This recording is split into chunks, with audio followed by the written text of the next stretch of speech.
नमस्कार दोस्तों, मैं हूं लोकेंद्र सिंह और क्राइम तक में आपका बहुत बहुत स्वागत है। और मेरे साथ कैमरे पर हैं सुरभि। हमारे देश में कानून तो बहुत सारे बनाए हुए हैं और पुख्ता कानून है। और अलग अलग जैसे SC ST एक्ट है या फिर दहेज का कानून है या फिर और दूसरे तरीके के कानून है। उसमें प्रावधान जो है वो बहुत अच्छी तरीके से दिए गए हैं और न्याय करने के प्रावधान है।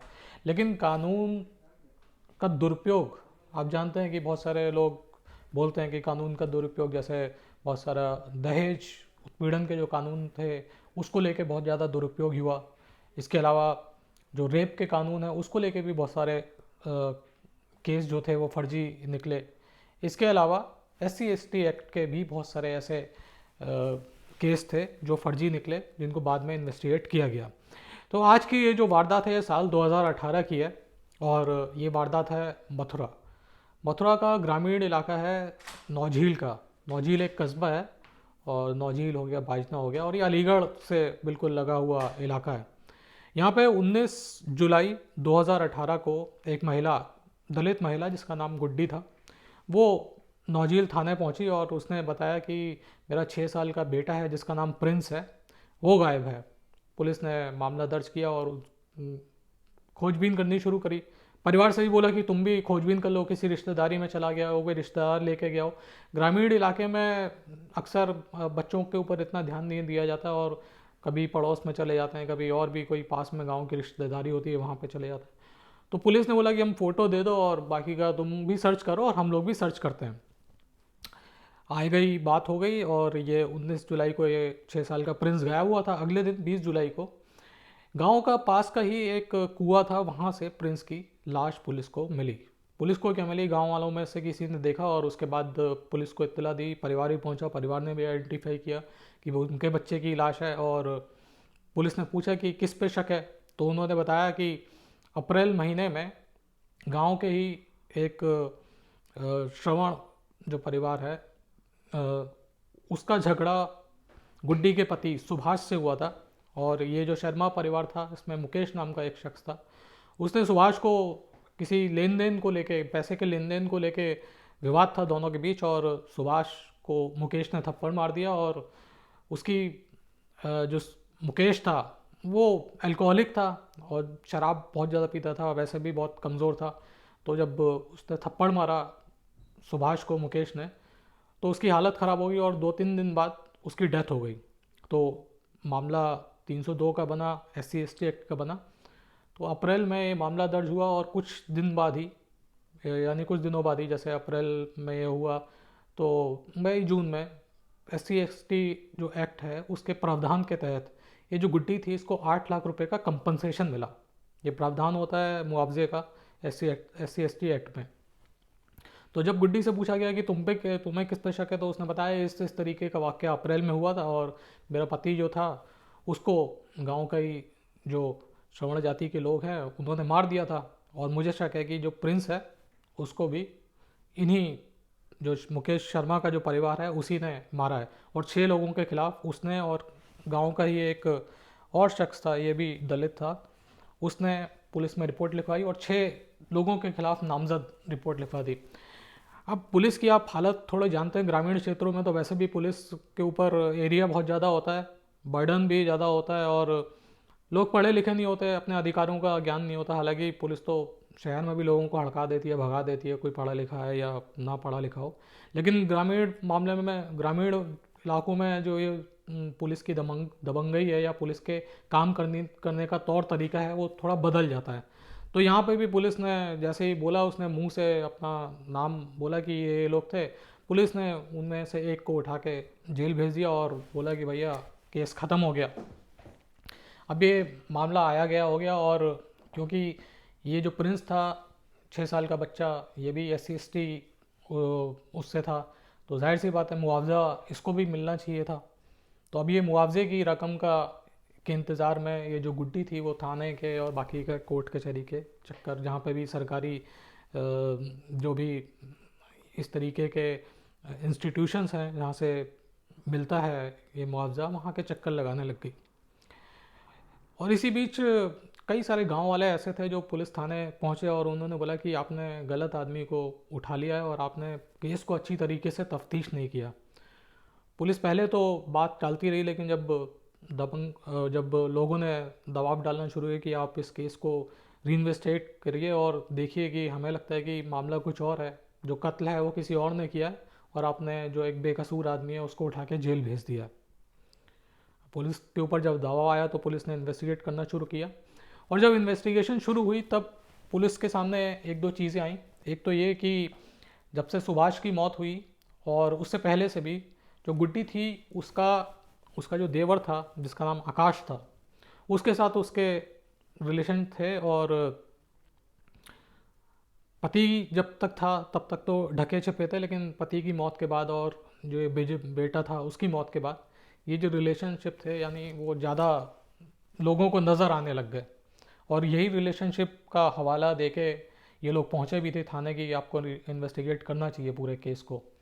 तो पुलिस ने इन्वेस्टिगेट करना शुरू किया और पुलिस ने देखा कि जिस शख्स को उसने थाने भेजा है उसकी फ़िज़िकल लोकेशन उस दिन कहाँ थी और बाकी की गुड्डी की लोकेशन कहाँ थी और इसके अलावा जो आकाश है उसकी लोकेशन कहाँ थी। तो जब इनकी लोकेशन चेक की गई तो जिस इंसान को पुलिस ने जेल भेजा था वो पुलिस को उसकी लोकेशन पुलिस को उस जगह नहीं मिली जहाँ से लाश बरामद हुई थी या फिर उस जगह के आसपास भी नहीं मिली जहाँ से बच्चा जो था वो गायब हुआ था।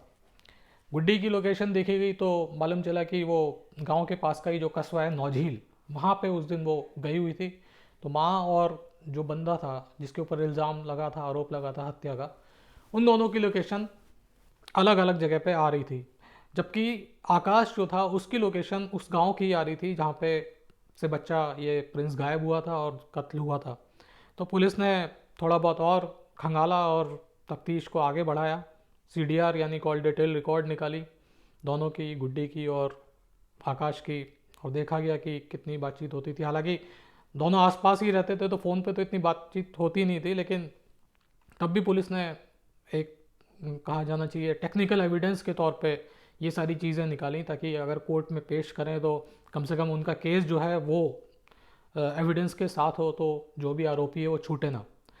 अब पुलिस के पास जब एविडेंस आ गए कि इनका मिलना जुलना है, इलिसिट रिलेशनशिप हैं, इसके अलावा जो लोकेशन थी आकाश की उस दिन की उसी गांव के अंदर की थी, बाकी का भी देखा गया कि जहां से लाश मिली है उस टावर के आसपास की लोकेशन आई थी या नहीं, तो देखा कि उस टावर के आसपास की भी लोकेशन आकाश की थी। अब पुलिस ने आकाश को हिरासत में लिया और हिरासत में लेने के बाद उससे पूछताछ करनी शुरू करी। जब उससे पूछताछ करनी शुरू करी तो उसने ज़्यादा देर तक पुलिसिया पूछताछ के सामने वो टिक नहीं सका और उसने कबूल कर लिया कि हाँ उसने उसका जो भतीजा है प्रिंस उसका मर्डर किया था। और उसने बताया कि वो 19 जुलाई को प्रिंस को पहले से उनकी प्लानिंग चल रही थी, जब से कंपनसेशन मिला था उनको लग रहा था कि और भी कंपनसेशन चाहिए था कि वो फरीदाबाद में जाके एक मकान बना लें और वहाँ पर जाके सेटल हो जाएं। इस तरीके की प्लानिंग गुड्डी और आकाश ने करी थी। तो पति की मौत से जो मुआवजा मिला था तो 8 लाख का मुआवजा था। अब गुड्डी को लग रहा था कि शायद कुछ मुआवजा और मिल जाए, और जो इल्ज़ाम है वो शर्मा परिवार यानी मुकेश शर्मा जिसके ऊपर इल्ज़ाम था गुड्डी के पति सुभाष को मारने का, उसके ऊपर उस परिवार पर चला जाए। तो यानी एक तरफ तो मुआवजा भी मिल जाता, एक तीर से दो शिकार वाला मामला था, मुआवजा भी मिल जाता, आगे जाके वो सेटल भी हो जाते जिस तरीके से प्लानिंग वो कर रहे थे, और जो दुश्मनी चली आ रही थी शर्मा परिवार के साथ वो भी निभ जाती। यानी वो शर्मा परिवार के और भी लोग जेल में ठूसे जाते और इसकी वजह से पूरा परिवार जो है वो तितर बितर हो जाता और उसका जो मकसद था वो कामयाब हो जाता।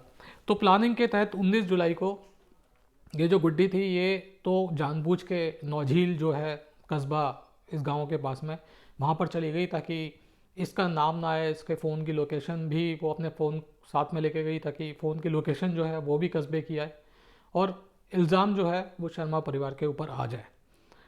तो ये आकाश इसको लेके गया प्रिंस को और जो सुनसान इलाका था गांव का वहाँ पे ले जाके इसने जो चारपाई वाली जो रस्सी होती है उससे इसका गला घोंटा और गला घोंटने के बाद जो लाश थी वो कुएं में फेंक दी। और कुएं में फेंकने के बाद ये वापस आ गया और फिर उसने ढूंढने का नाटक किया। उसके बाद फिर ये लोग थाने गए और थाने में जाके शर्मा परिवार जो था उसके खिलाफ, उसके 6 लोगों के खिलाफ नामजद रिपोर्ट दर्ज करवा दी। और पुलिस ने भी जल्दबाजी में ही जो परिवार का एक सदस्य था उसको पकड़ा और पकड़ के उसे जेल भेज दिया। और ये लोग अपने मकसद में पूरी तरीके से कामयाब हो गए थे, क्योंकि 19 जुलाई को ये वारदात हुई थी, 19 जुलाई 2018 को। और ये करीबन जुलाई, अगस्त, सितंबर, करीबन 2 महीने बाद ये जो पूरी वारदात है वो सामने आई। सितंबर में पुलिस ने गुड्डी जो और आकाश है उनको पकड़ा। आकाश को जो पहले पकड़ लिया उसने कबूल किया, फिर गुड्डी को थाने ले जाया गया और गुड्डी से भी पूछताछ करी और उसको कन्फ्रंट करवाया गया आकाश के बयान से और आकाश से। तो उसने भी माना कि उसकी यही प्लानिंग थी कि एक तो मुआवजा मिल जाए SC/ST एक्ट के तहत, और दूसरा ये था कि पति की मौत हो चुकी थी, वो अपनी आगे की लाइफ के बारे में सोच रही थी और उसको गांव में नहीं रहना था और उसको फरीदाबाद में जाके सेटल होना था। इस तरीके की प्लानिंग दोनों ने मिलकर करी थी। लेकिन पुलिस की इन्वेस्टिगेशन तो उसमें नहीं कहूँगा कि पुलिस ने अच्छी इन्वेस्टिगेशन करी। वो तो शायद जो बाकी गांव वाले थे उन लोगों की तरफ से अगर दबाव नहीं आता तो मामला जो था वो वैसे के वैसा ही रह जाता। और ये जो बंदा पकड़ा गया शर्मा परिवार का, ये अब तक जेल की चक्की पीस रहा होता। पुलिस ने इसमें बाद में एक FIR लगाई और जो शर्मा परिवार का जो सदस्य था जो जेल में गया था उसको फिर जेल से छुड़ाया गया। तो कुल मिला के देश में कानून तो इतने बढ़िया है हमारे यहाँ पे, हर किसी वर्ग के लिए, हर किसी जाति धर्म के लिए कानून है, लेकिन लोग कानूनों का कैसे दुरुपयोग करते हैं। और यहाँ पे तो जो एक माँ थी उसने मुआवजे के चक्कर में अपने 6 साल का जो बेटा था उसको ही बलि चढ़ा दिया, और वो चाहती थी कि बेटा मर जाए। और उसकी वजह ये भी थी कि बेटे ने अपनी माँ के बारे में, जो उसके इलिसिट रिलेशनशिप थे आकाश के साथ, वो उसको मालूम चल गए थे और उसको लगता था कि ये एक तरीके का रोड़ा है और मैं फ्रीली जो ज़िंदगी है वो उस आकाश के साथ काट नहीं पाऊंगी। तो उसने ये पूरी साजिश रची और इस तरीके से पूरी साजिश को अंजाम दिया गया। तो कुल मिला के कहा जाना चाहिए कि अगर आप बुरा करेंगे तो उसका नतीजा बुरा ही होगा, और आप कितना भी स्मार्टली किसी वारदात को अंजाम दिले, पुलिस के हाथ आपके गिरेबां तक पहुंचेंगे। तो आज के लिए फ़िलहाल इतना ही, फिर आपसे मुलाकात होगी, तब तक के लिए अपना ख्याल रखिएगा। जय हिंद, जय भारत।